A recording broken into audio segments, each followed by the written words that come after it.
Big time deals here, folks. The San Jose Sharks are making moves because they have just acquired 2 roster forwards. Firstly, we'll talk about the fact that they acquired Ty Dellandrea from the Dallas Stars, and then we'll talk about how they had acquired Barclay Goodrow from the New York Rangers. These are 2 separate conversations. They happen within the span of an hour or so. Of course, I was sleeping, so I didn't see this until now, but this right here is what I wanted to open this video up with, because taking a look at Ty Dellandrea and the Dallas Stars situation, when I saw this trade go down, I was really confused. I was like, okay, wait a minute.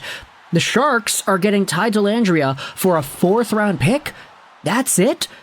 When you think about what Ty Dellandrea was as a 2018 drafted prospect, he was taken in the 13th overall spot. And I remember back when this draft came and went, we saw the Quinn Hugheses of the world get taken, we saw Adam Boqvist, Evan Bouchard, Noah Dobson. A lot of people were clowning on this pick by the Dallas Stars when it was made. Okay, why the hell did Ty Dellandrea go in the top 15? There were other players available that were highly touted, like Joel Farabee, taken right after. You had Grigory Denisenko, who admittedly has not been too great himself. But some of these other guys that were taken, K-Andre Miller, Jacob Bernard-Docker, I mean, honestly, after Noah Dobson, there hasn't really been like a superstar player other than Joel Farabee, if you really wanted to say that. So Ty Dellandrea going right in the mix of things. I mean, a lot of these guys have been pretty good. So this was always seen as one of the more questionable pickups from that 2018 draft. But right away after the 2018 season, Ty Dellandrea started to do pretty well with the Flint Firebirds in the OHL. He boosted himself up as the captain. The team was really bad. He then had a really great season the next year, getting 70 points in 47 games played. And then, slowly but surely, became a Texas Star. He was great in Texas. 50 points, 68 games played. Last year, he had 28 points in 82 games with the Dallas Stars, but this season, he only had 9 points, 42 games played. He declined a little bit, and his ice time diminished as well. So, for Ty Dellandrea, this is a really big opportunity for a guy that was a highly touted top prospect. His contract expires at the end of the season, so he does need an extension, but when it comes to Dellandrea going over to San Jose, this could be the opportunity that he needs to get his foot back in the right shoe and start producing points again. This article goes out there and talks about it, how it is a fresh start for the 23-year-old Dellandrea, who was selected by Dallas 13th overall. He had spent the season in and out of the lineup after facing increased competition from some veteran free agent signings, losing ice time to players like Craig Smith and Sam Steele. He was limited to 42 games this season after dressing in all 82 regular games last year. Even when in the lineup, though, Dellandrea struggled to have much of an effect, averaging 12.40 per game, down from the 14.12 he had in 22-23. He was limited to 2 goals and 9 points with a -10 rating. He also didn't play a regular role in the postseason, scoring once while only playing in 6 of Dallas's 19 playoff games. This isn't a cap-related move for the Stars, as Dellandrea wouldn't have cost much to re-sign. However, it does free up some roster space and makes retaining the 25-year-old Sam Steele, who had 24 points, much easier to do. It also opens up more flexibility for AHL rookie standards Maverick Bourque and Logan Stankoven to claim spots in the opening night lineup. Now, when it comes to San Jose, of course, they'll be giving Dellandrea a little bit more of a spot. Hopefully this allows the younger guy to mesh in well a little bit more.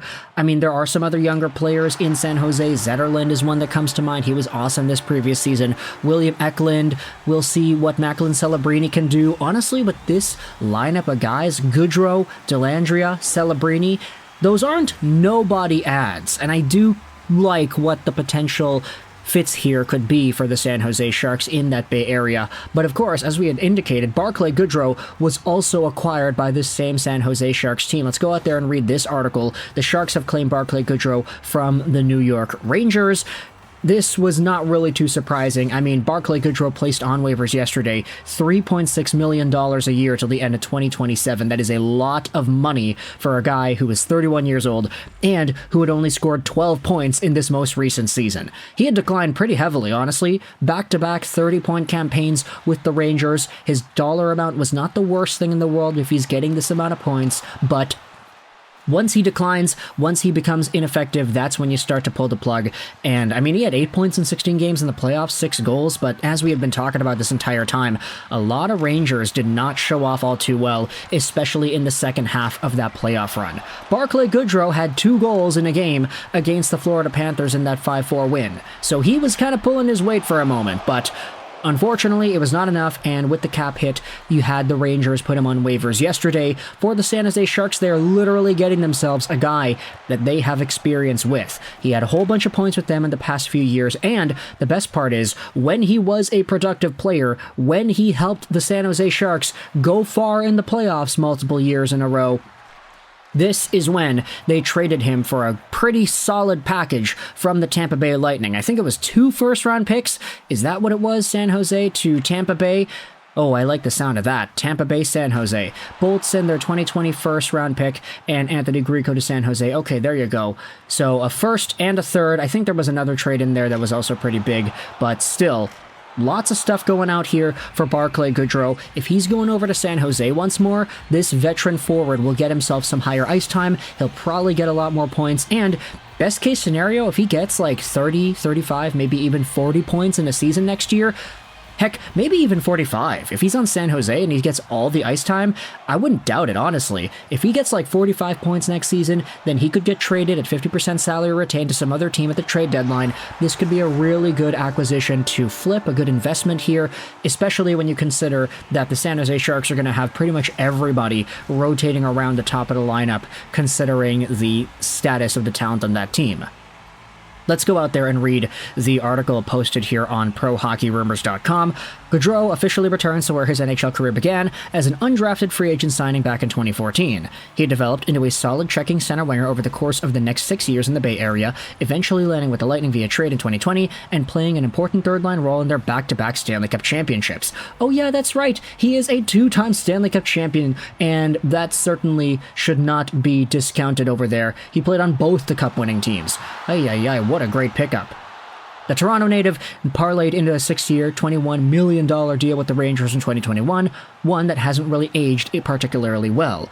Costing $3.642 million against the cap, he had just 4 goals, and 12 points in 80 games in the regular season. While Goodrow repaired his value in the postseason, tallying 6 goals, his cap hit had become affordable for a team in the peak of its contention window looking to make significant additions this summer. He's never been able to match the two-way impact he had with the Lightning in New York, but he did at least contribute a respectable 30-plus points in each of his first 2 seasons. A major reason for his offensive decline was his deployment under head coach Peter Laviolette, who decreased his offensive zone share start rate at even strength from 42% through about 23.5%. Wow. That is a big stat to go out there and pull for an article over here. I'm impressed. In 23-24, rarely getting him opportunities to contribute on the score sheet. The Rangers forward with the second most sparse offensive deployment, Jimmy Vesey, had 30.9% of his in-zone starts at even strength come in the offensive end. So Barclay Goodrow did not get any offensive zone time. That's a very particular part about his game and his deployment and his numbers. So if he gets a lot more, let's say 40-50% in San Jose, then this could go from 12 to maybe 30 or 40 points even. There's a lot of opportunity here for Goodrow to invent himself with the Sharks once more. So let me know your thoughts in the comment section below about these two guys heading over to San Jose. Ty Dellandrea, pretty much a bust draft pick from the Dallas Stars. This was a 13th overall pick gone rogue who was never able to live up to those expectations and who is now getting sent over to San Jose to reinvent his career. Barclay Goodrow, waiver wire pickup, lots of movement going around in the NHL today. We still got to make a video about the signings because there were a few more to go out there and pay attention to. But either way, let me know your thoughts in the comment section below about Ty Dellandrea and Barclay Goodrow. I hope you enjoyed this video. 99. Links will be in the description if you want to go ahead and read both of these articles on ProHockeyRumors.com. They're very good ones, published by Josh Erickson. Both of them, by the way. And bye.